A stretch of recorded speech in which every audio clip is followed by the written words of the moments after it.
A gente já vai de uma denúncia muito grave para uma outra denúncia também muito grave. É que os deputados acabaram denunciando lá na Assembleia Legislativa casos de nepotismo e também irregularidades na realização dos testes para a Covid feitos aqui no estado de Alagoas. E a gente vai conversar diretamente com o deputado Davi Maia a respeito disso. Davi, bom dia para você. Você está me ouvindo?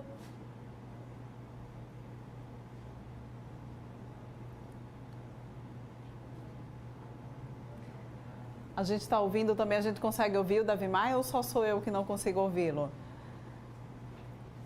Oi, Davi. Oi, Paula, estou escutando. Vocês estão... Estou te ouvindo também, muito bom. Então, Davi, vocês acabaram formalizando então essas denúncias que foram apresentadas lá na Assembleia Legislativa, denúncias graves, né, que acabam comprometendo dessa forma toda essa situação, o enfrentamento da pandemia que a gente está vivenciando. Justamente, nós estamos com um problema sério em Alagoas. A pandemia estamos enfrentando aí um inimigo invisível e o nosso mais importante ponto de apoio deveria ser os testes. Deveria ser o Laboratório de Análises Clínicas, o LACEN, que é do governo do estado de Alagoas.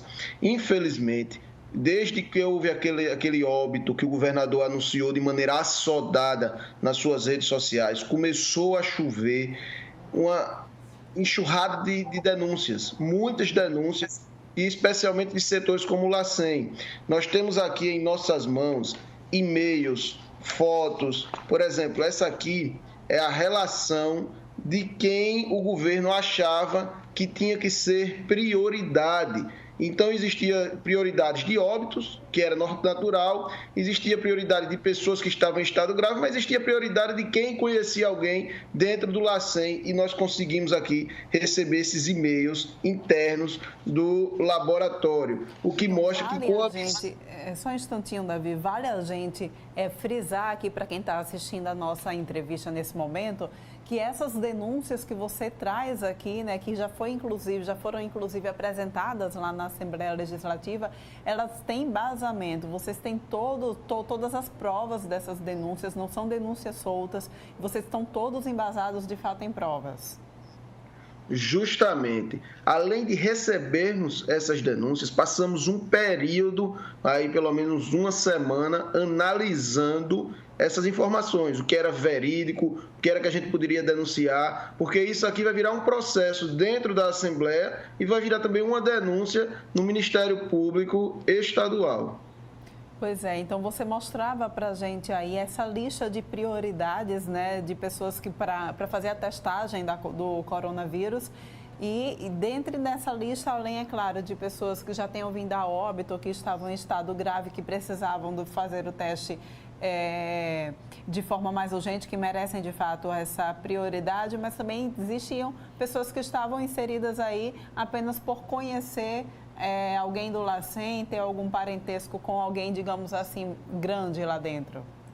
Exatamente, alguém que conhecia pessoas dentro da estrutura do Estado. E pessoas que tiveram ou teriam necessidades de estar na prioridade, como, por exemplo, a enfermeira, eu tenho aqui o exame dela, uma enfermeira que está na prioridade porque ela está na linha de frente, o exame dela só chegou 15 dias depois. E o pior, ela testou positivo.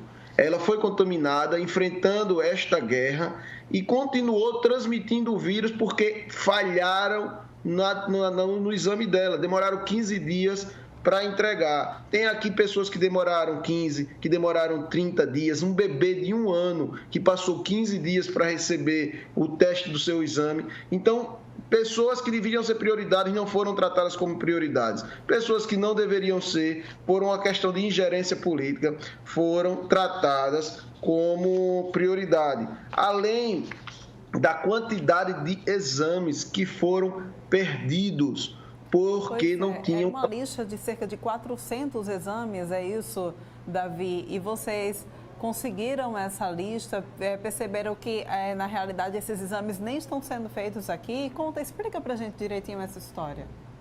Em março, existiam 477 exames na fila do LACEN para ser analisado, e não tinham quem fizesse. pegaram 235 exames e mandaram para o laboratório do LACEN de Sergipe. O laboratório que também é do Estado, mas do governo de Sergipe, não do governo de Alagoas. Ou mandaram para um laboratório em Alagoas. Desses 477 exames que estavam estocados, vários foram perdidos. Simplesmente por uma imperícia, por as pessoas não conseguirem nem ter o material necessário, nem a qualificação técnica para operar. Uma cidadã saiu de Maceió para passar um curso de um dia na Fiocruz e para voltar e capacitar todo mundo, e não conseguiu fazer isso. Dizem até que ela não está mais lá no setor. Então, existe aí, essa é outra denúncia, da quantidade de exames, além da baixa quantidade de pessoas testadas, que esse é um problema de Alagoas e do Brasil, dentro da baixa quantidade de material, a gente perdeu muito deles por uma questão. Por isso que muitos exames deram negativos. Por isso, Fernando, que a gente tem em Maceió, em Alagoas, uma quantidade baixa de pessoas que estão testando positivo e uma quantidade alta de mortes. Ontem, segundo o relatório do Estado, foram 243 pessoas infectadas, para um número de 20 mortos, que daria aí quase 10%. Nós temos uma taxa de letalidade. A gente está com um probleminha de conexão aqui com o Davi Maia. Voltamos agora. A gente tem uma taxa de letalidade, pode completar. Que seria uma das maiores do Brasil. Mas não é porque a gente tem uma letalidade alta, é porque os números não são originais, não são verdadeiros, é porque a gente perdeu muitos exames. Nós temos muito mais pessoas contaminadas, mas temos dois problemas. Estamos testando pouco. Aqui, ó, é um e-mail interno do LACEN informando que não tem kits para analisar as pessoas. Esse é um. Inclusive aqui tratando do caso específico da esposa do cara que faleceu. Não sei se chegou aí. A gente está vendo, sim. Então, pronto. Esse daqui é da esposa daquele primeiro óbito que o governador anunciou. E a pessoa do LACEN dizendo justamente isso, que não tem os kits para análise. Esse daqui é o laboratório de São Paulo, que está fazendo as análises. No laboratório de São Paulo, Pauline, a gente não consegue enviar o material de maneira correta, porque os equipamentos lá, geladeiras, freezers, os termostatos, estão quebrados dentro do LACEN. Então, esse daqui de São Paulo, a gente teve, a denúncia é essa, a gente perdeu inúmeros exames que foram testados em São Paulo por imperícia aqui em Alagoas. E aí, a gente não acondicionou da forma correta o material que foi colhido dos pacientes para que eles pudessem ser testados, então, lá no laboratório de São Paulo. Exato, aí os exames dão negativos. Os exames nunca vão dar positivo porque ele não chega da maneira correta. É muito sensível essa questão desde quando você tira a amostra de sangue ou da amostra no nariz ou no ouvido, na boca. E quando não temos uma infraestrutura correta, um manuseio correto, nós simplesmente perdemos estas amostras. Por isso que eles estão dando negativo. Pois é, gente. A gente tem falado tanto da questão aqui, inclusive no TV Mar News, né? A gente tem falado tanto dessa questão da subnotificação desses casos aqui no estado de Alagoas, no país de uma forma geral também. Mas aqui no nosso estado, através dessas denúncias que a gente está acompanhando aqui ao vivo, realizada pela Assembleia Legislativa, o Davi Maia também, a gente consegue subsidiar de forma, né, mostrar o porquê que está havendo essa subnotificação e que a gente tanto fala e agora a gente acompanha aqui através dessa entrevista, que é muito grave mesmo, que de fato o porquê que está havendo tanta subnotificação. Exato. E outra coisa, para a gente, a necessidade de abrir o comércio, de retorno da economia é muito importante. Mas a gente só pode abrir depois que nós tivermos os testes, depois de a gente saber quantas pessoas realmente estão contaminadas em Alagoas, de termos números verídicos. A gente tem que aumentar maciçamente a quantidade de testes em Alagoas.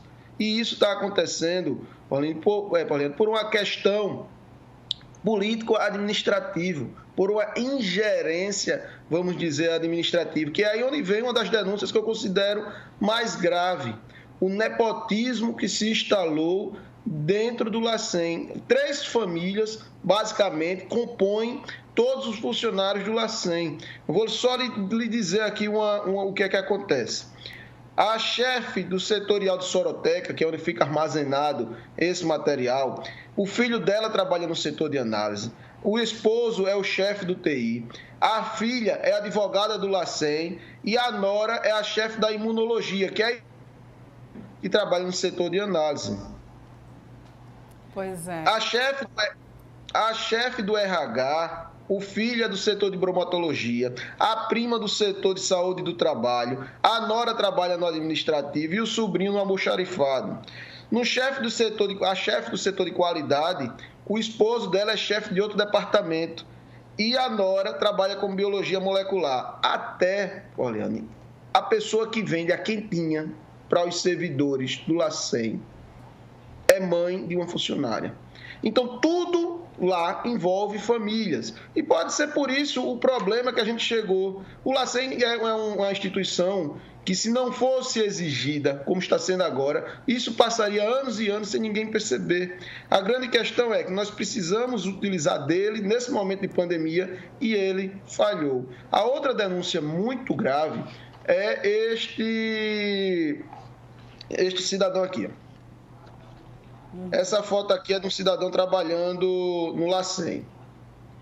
Ele foi afastado da Secretaria de Saúde na última operação que teve na Secretaria, pela Polícia Federal. E a denúncia chegou que ele estava trabalhando lá. Eu comecei a pesquisar no portal da Transparência, pesquisar no Diário Oficial, em canto nenhum existia a nomeação desse cidadão. E aí eu questionei ao denunciante, eu disse, não existe nomeação desse cara, então ele não pode estar trabalhando. E aí a gente descobriu que existe inúmeras pessoas que trabalham, tanto no LACEN quanto em outros órgãos do Estado, de maneira precarizada. Ou seja, não existe contratualização em canto nenhum, especialmente de um cidadão que foi afastado. Eu não estou aqui querendo fazer um juízo de valor, dizer se ele é culpado, se ele é condenado, não é nada disso. Estou querendo dizer que ele foi afastado há pouco tempo na operação Dama da Noite, se eu não me engano. Deixa eu ler até aqui o nome da operação. Damas das Lâmpadas. Da Lâmpada. Isso? Dama da Lâmpada, Operação Florence. Uhum. E ele foi afastado por suspeitas dentro da secretaria e voltou a trabalhar no LACEN. Ou seja, são inúmeras denúncias que estão surgindo mais. Eu não posso ainda trazer as outras denúncias, porque ainda não verifiquei a autenticidade das provas, mas que assim que nós tivermos, iremos sim também apresentar. Estamos abrindo denúncia que a Comissão de Direitos Humanos, que foi quem iniciou tudo isso, com a denúncia lá, ouvindo a diretora da UPA, do Trapiche, que ela também escute esses funcionários, que a Comissão de Saúde da Assembleia também dê uma análise concreta nesses dados, e também estamos encaminhando esse vasto material de provas para o Ministério Público do Estado. Vocês pretendem formar uma CPI para fazer um apanhado melhor de tudo isso que a gente está vivenciando? Eu ainda não sei se tenho as assinaturas necessárias para abrir uma CPI. Você sabe que a bancada de oposição na Assembleia, ela representa só 2 deputados. E a grande maioria tem uma bancada de independente, mas a grandíssima maioria é uma bancada governista. Eu não sei se eu teria os números para abrir a CPI, mas as comissões da Assembleia estão funcionando, são comissões atuantes e nós iremos cobrar, sim, que a casa não pode calar, até porque o material que nós tivemos, que está dentro da casa, é muito concreto e é muito forte.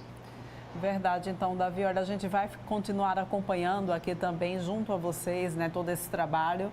E eu queria só te dizer que a TV Mar está aberta aqui, o canal está aberto para você também, para possíveis esclarecimentos, para mais provas que você venha trazer também aqui para a gente a respeito dessa situação, tá bom? Muito obrigado, eu agradeço demais. Só com a imprensa livre, assim, levando a informação às pessoas, a população terá acesso a esses números, que é o que eu disse. Nós não queremos se gerar pânico, nós não queremos trazer mais problema. O que a gente quer é só trabalhar com a verdade. Até para a gente se planejar para um futuro pós-pandemia, nós temos que ter informações verídicas. E eu aqui agradeço mais uma vez a você e a todos que fazem a TV Mar.